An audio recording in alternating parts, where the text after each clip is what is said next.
What's up, you guys? So today I'm going to show you how easy it is to change your flare if you have the ram air intake snorkel from Velossa Tech Design like me. I do have the big mouth lit kit from them, and this will also work for the big mouth regular version, so follow along and I'll show you guys how to do it. So first things first, you're going to go ahead and take off the front bumper. There we go, we got the front bumper off.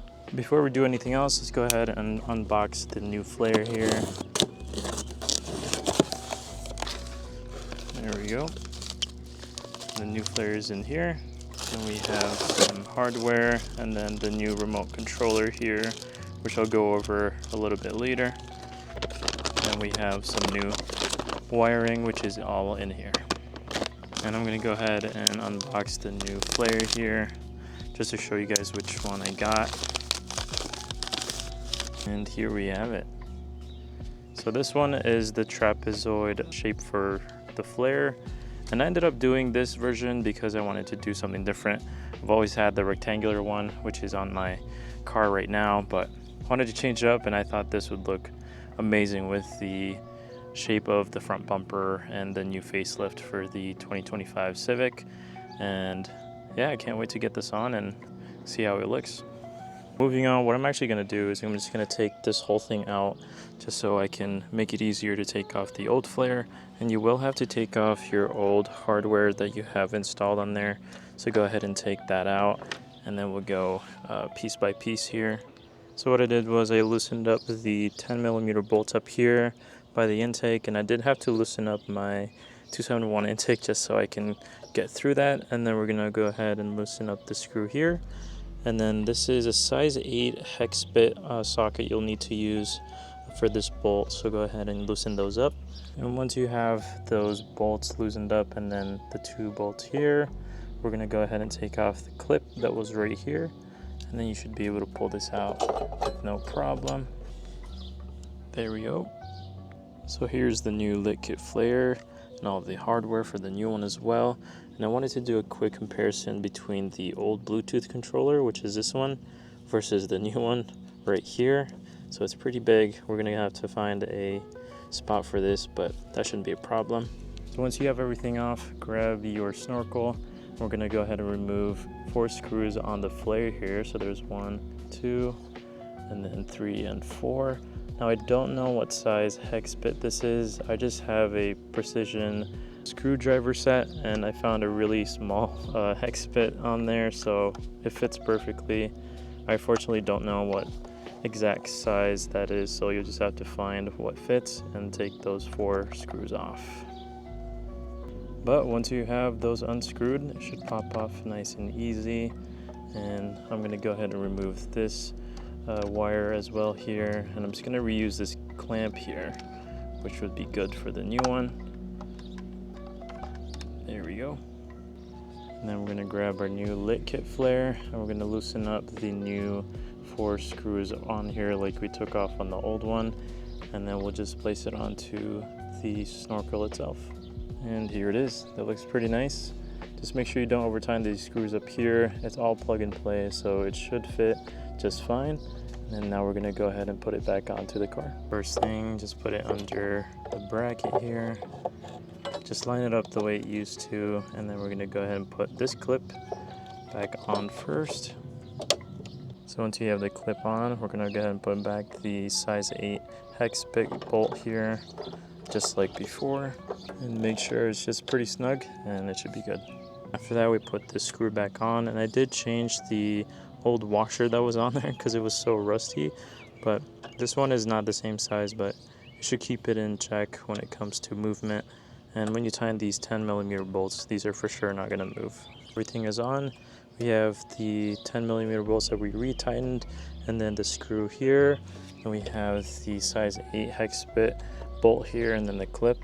And then now all we have to do is do the new wiring. So the same as the old setup, we're going to go ahead and put this wire through the headlight support bracket here. And it's just going to go through in here. And once you have that through, we're just going to go ahead and grab the new kit for the hardwire, and then we're going to go ahead and connect this two together for the Bluetooth controller here. You can plug it into whichever one you want to do. It should work just fine. So if you've seen the video for my install on my old snorkel, you'll know that the black wire will go to the ground here, and we have the red wire will go to the battery. So it'll look like that, and then here's the ground. And before we put everything away, you want to make sure that you test it and see if it works. And there we go. That is pretty sick. So now we're going to go ahead and hide all these wires, but first we're going to go ahead and find a spot for this Bluetooth controller. And since this is pretty big, I'm actually going to put it on the side of the fuse box here like I did before. And you could do whichever spot you want on there. Just make sure it's not having a lot of exposure to environmental wear or too much heat. So I'm going to put it right here so it's pretty safe from any damage whatsoever. So go ahead and choose whichever spot you want to do. So there it is. I put it on the side of the fuse box here. And now all that's left is to put all these wires away nice and neatly. Alright, so I kind of just guided the wires underneath here, and I use a mix of electrical tape and zip ties, and just following this line here, I have some wires underneath this bolt, which you have a space underneath there to utilize, as well as the space between the battery and fuse box here, just so everything's well hidden. And then you also have your rocker switch, which you want to leave on. That's pretty much it. Pretty simple. Everything's plug and play. You just kind of have to do the same order of installation when it comes to the wires as well. Let's go ahead and put on the front bumper, and I'll go further on what's new about this light kit flare that Velossa Design sent me. Everything is back just the way it is. Now what's new about these ones is the fact that the LEDs are actually way brighter than the previous light kits. And this one also comes with a handheld remote and a new Bluetooth app called Bandland X, which I'll show you in a little bit. But you can also customize it to your liking on here. Just press like any buttons on here and it'll change it. And you can also go back to the color chasing option. There's a bunch of different options on there, so you can go ahead and play around with that. And this thing is super bright, and I actually like how much brighter it looks compared to the older versions. So here's the app. You can turn it on from here as well, and it'll turn on. And you can change it to any color you want on here.